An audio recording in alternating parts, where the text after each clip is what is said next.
For 19 years, I was lucky to live on the north end of Lock Street between Little Lake and Ware Street.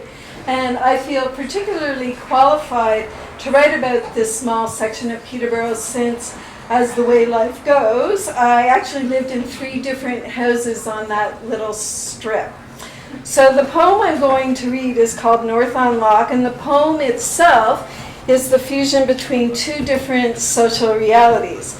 The first is the notion that some neighborhoods are shared with the rest of the city. About a decade or so ago, I was sitting in a meeting about the potential closing of the Peterborough Daycare Center due to the need for parking for the new Y, and the planners were concerned about the problem of people parking on the street.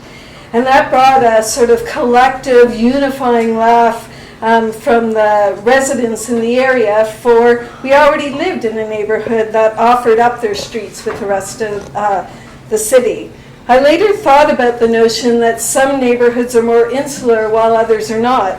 For example, people who live downtown or the people who live on busy streets or near the hospital also share their neighborhoods. The other sentiment expressed in this little poem is the reality that we all have times in our lives when we can't participate in some of the amazing events that happen in the city. In my case, for a while, I was a mother who lived as the sole adult in a household with 2 children. It was often impossible to get out and participate because my child actually needed to go to bed. So that's my experience, but there are, of course, other reasons why people find it hard to get out. For example, people who have mobility problems or somebody who's taking care of a sick parent.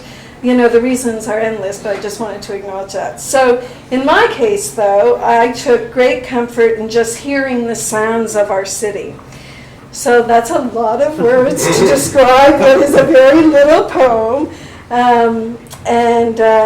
But I thought you'd enjoy the background. I also wanted to thank the people behind Artsweek and the people behind the anthology, and a special thanks to Jeff for his contribution.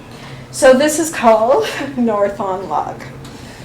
I didn't have to join the revelry to feel a part of the celebration when living on Lock Street. The tribute to the Bee Gees was the background music of my dinner at dusk, followed by fireworks that became my cue to dim my reading light. I didn't have to buy a ticket to feel a part of the celebration when living on Lock Street. I would hoop and holler when the honking horns and blowing of plastic trumpets announced the news that the Petes or the Lakers had won the game. We shared our neighborhood on market days, fair days, dragon boat days. It wasn't the hustle of downtown, but it could feel joyously busy at just the right moment in time, whether you were part of the crowd or just loving the sounds that came drifting through the open window. Yes.